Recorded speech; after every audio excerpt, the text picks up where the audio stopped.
Sai Ram.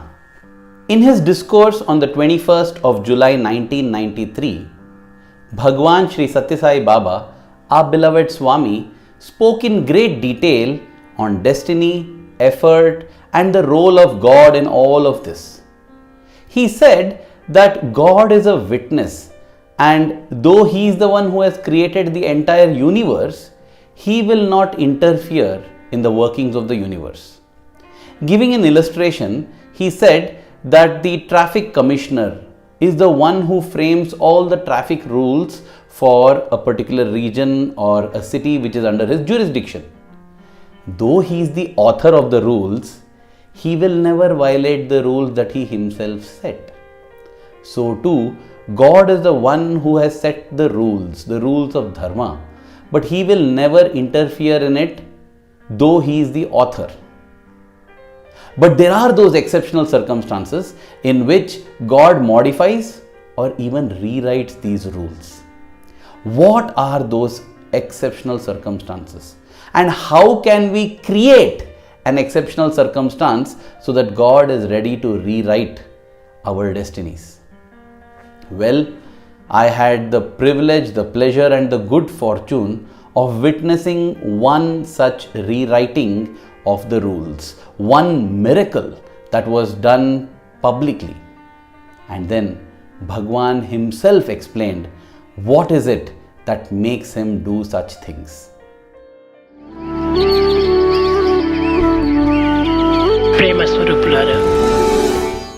The episode that I am referring to happened on the 21st of August 1999. But before getting into the episode per se, here is a little background. The 21st of August every year is celebrated as the MBA day at the Sri Sathya Sai Institute of Higher Learning. This is because on the 21st of August in 1986, Bhagwan introduced the business school, the School of Business Management, Accounting and Finance, as part of the Sri Sathya Sai University. It was probably time for Swami to teach the world what the true meaning of MBA was. He was against the concept of using the MBA degree as a means for higher earning. He wanted it to be a means for higher learning. And that is why Swami himself used to come and deliver lectures in the MBA classrooms. He redefined many terms. He said MBA stands for the mind, body and Atma, which needs to be mastered. He gave a new definition for manager, taking each letter of the word and expounding on it. He said, manager stands for M, the mind of man, A, awareness of Atma, N, nature of nations, A, aspects of environment, G, guidelines for goodness, E, enquiry into ethos, and R, the role of rules. He further went on to say that MBA is actually MMM. MMM stands for Master of Man Management. He said that all that one needs to learn while running a business is the art, science, and the heart of man management. If we are able to manage men, the men will achieve everything in the universe. Of course, he meant men as both men and women, because back then men was the term used to denote general human beings. All the discourses that he delivered to the MBA students has been compiled into a book called Man Management.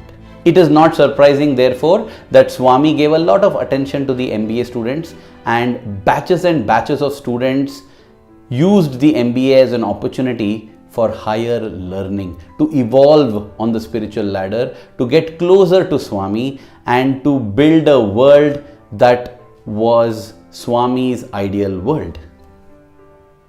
Every year, the 21st of August was celebrated as the MBA day, and every year the students would request, plead, pray to Bhagwan to come to the auditorium and bless them for that special day. Like a mother who weans away her baby so that the baby can grow and progress, the Divine Mother too initiates something, creates her baby and starts weaning it so that the baby can grow.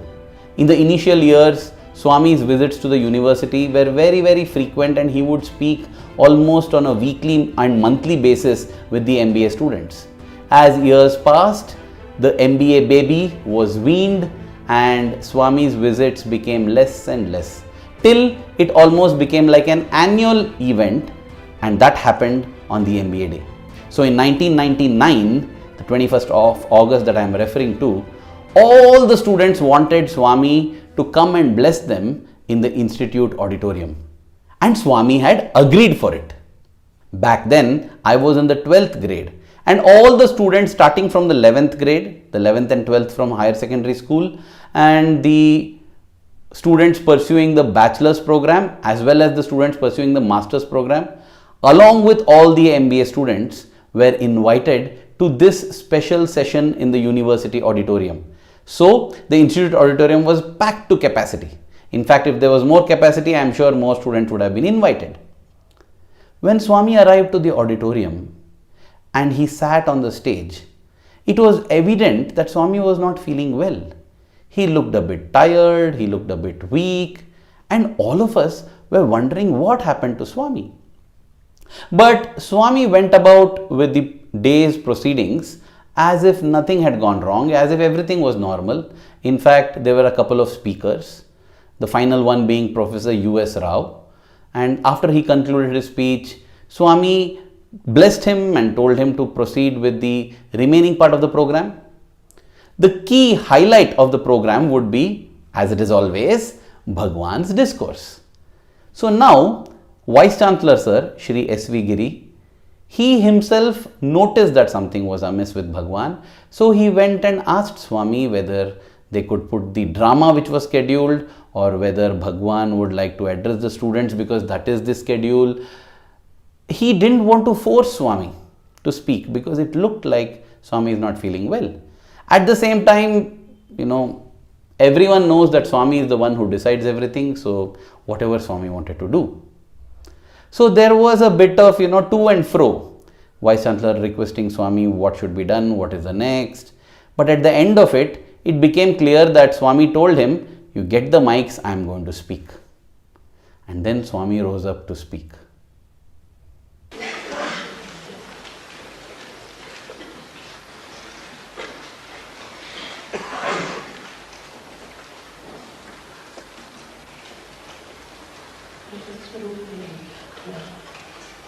Students, embodiments of love. All our hearts sang even as Swami began. His voice was so feeble and we knew that something was amiss. Bhagavan is here to make every one of us happy, but the sound is not coming as usual.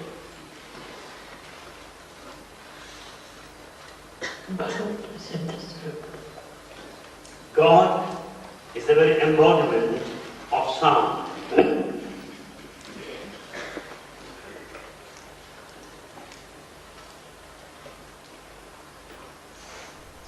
And as if to make the irony more stark, Swami said, Devudu Shabda Swarupudu, meaning God is the embodiment of sound. But there was no sound coming.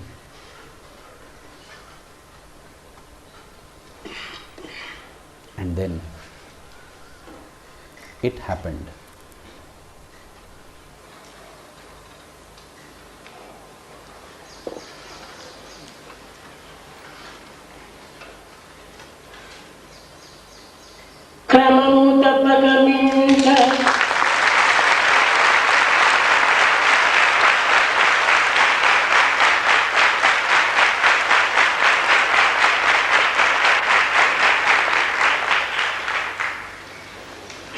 Much to the delight of all of us assembled there, Swami burst forth into a beautiful verse which asked rhetorical questions. How is it that the sun rises every morning without fail? How is it that the winds blow on merrily every day without a break? So on and so forth, making everyone realize that the force behind all the forces of nature, the power behind all the power in nature is the divine.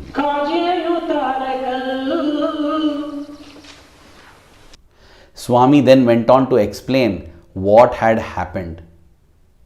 More significantly and importantly, he went on to explain why he had transcended the laws of nature, the laws that he verily created. He transcended them for a very special reason.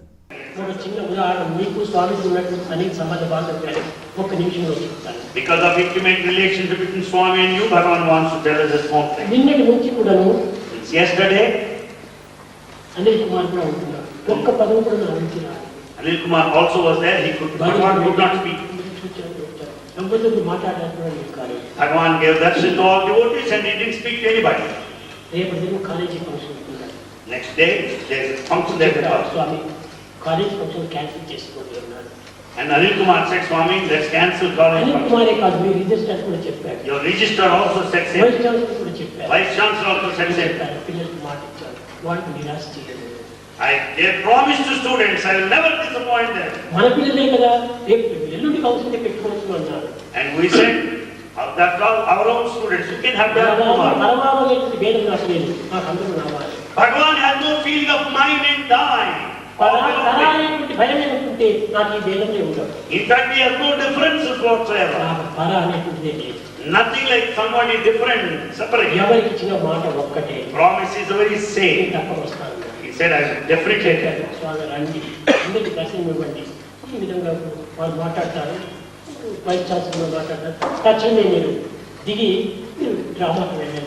They all said, Swami, please come over there, give darshan, and that we will have drama there.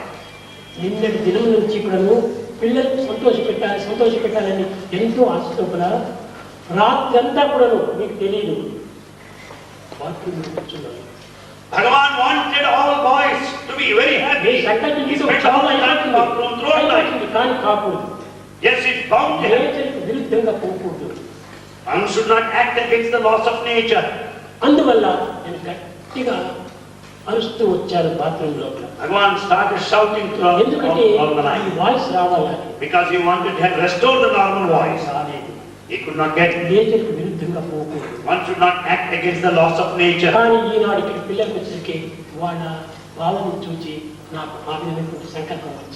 Because of the feelings of students, Swami could have his normal, regular voice. Bhagavan is never mindful of his own thing anytime. To make you happy, Bhagavan could restore his voice and could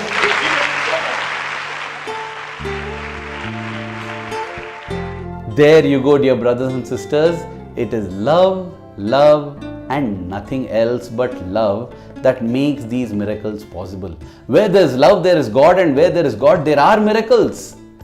It is love that makes Swami, makes God change our destinies, modify rules, rewrite them if necessary, in order to achieve what has to be achieved.